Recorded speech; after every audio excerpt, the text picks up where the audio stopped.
Probably like you, I was taught the number one key to success is hard work. Just outwork, outstudy, outtrain everybody around you. My dad would persistently preach to me as if it were the Our Father or Hail Mary prayer or something. And while hard work is important, I've learned it's overrated.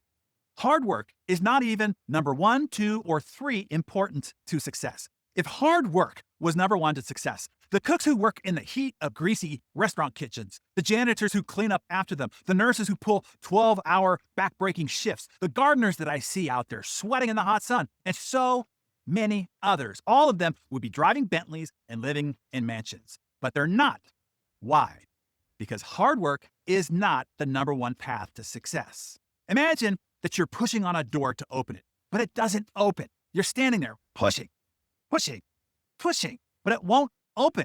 Then some Insta guru comes up behind you and tells you the key to opening up the door is to push harder and harder. Get up and grind harder, right? And so you do exactly that. You push harder and harder, but the door still doesn't open. Now you feel like a failure. Everything that you read on Instascam or watch on TikTok tells you to get up and grind. You gotta wanna open up the door more than you want oxygen itself. So what do? You push even harder.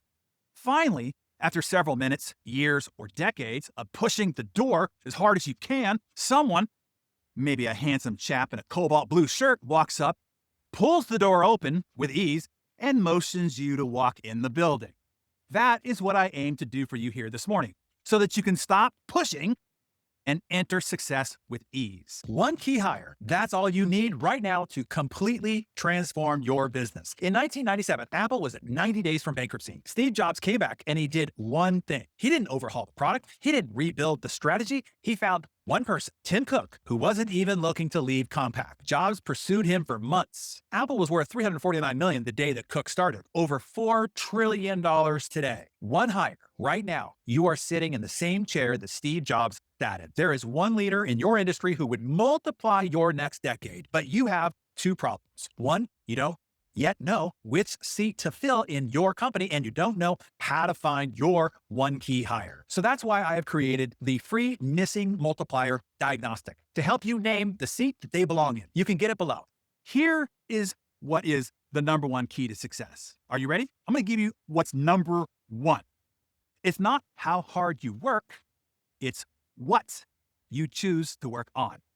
Picking the right work matters the most. My grandfather was the hardest working guy I've ever known. He worked at a milk processing and distribution plant. He was up at 3:30 a.m. every morning like clockwork. The work was dirty and exhausting, and he did it all day, every workday for 40 plus years. He made a meager living, barely able to provide for his family, and he died with nothing left over in the bank. My dad made $11,000 a year. I saw the pay stubs when he was a university football coach, working around the clock. Later, he made 5 times that as a salesperson for a pneumatic tool company, and then later 5 times that as a realtor. And oddly, in each career, he progressively worked less hard, but earned 25 times more money than when he worked the hardest. Witnessing all that taught me a huge lesson. What you choose to work on matters the most. I consider myself rather lazy, but I am very happy and very successful. With each progressing year, I work less hard than the previous year. And oddly, or not odd, if you get this lesson, each year becomes more successful than the previous. How? The reason is I become better and better at choosing the right work. I hope that you're getting this life and future changing insight. What you choose to work on has way more to do with your success than how hard you work. It provides you with the ultimate leverage. My dad couldn't even fathom my current level of prosperity, most certainly for the level of exertion that I put forth for it. You see, choosing what to work on is the ultimate leverage in producing success results. Most people don't really get this. I hope that you're getting it here today. Number 2, one is what you work on, and 2 is who you work for. Who you work for is far more important than how hard you work. Who you work for will be your pathway to future opportunities. It will be what you are exposed to, what skills you learn, what insights you gain, who you get to meet, etc. This is why many of those who become known as great masters of their trade or industries started out as apprentices. Those apprenticeships were the incubation of their greatness. And then number 3, 1 is what you work on, 2 is who you work for, and 3 is who you work with. Who you are around, who you collaborate with, who you get to know, study, and learn from will influence you in a far greater direction and provide you more opportunities in the future than you might even think. This is why great talent always wants to join a team where other great talent is already known to be. They know who they work with will be incredibly affecting to their future.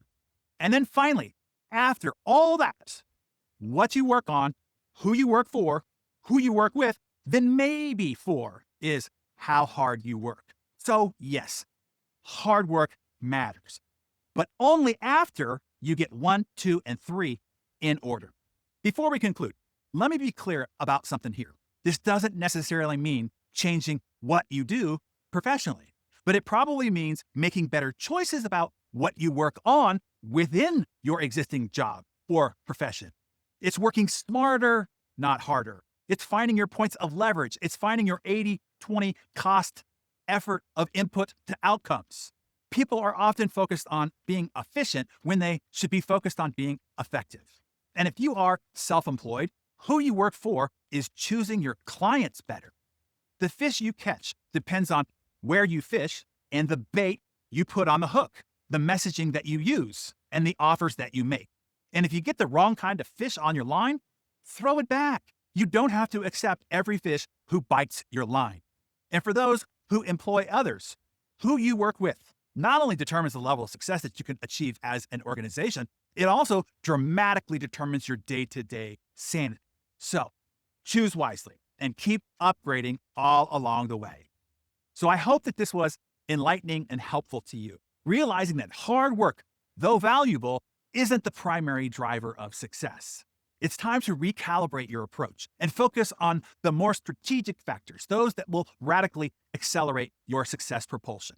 So tell us what you're going to work hard on first, what you're working on, who you are working for, or who you are working with. Make some notes in your Darren Daily Journal and then share that with us in the comments below.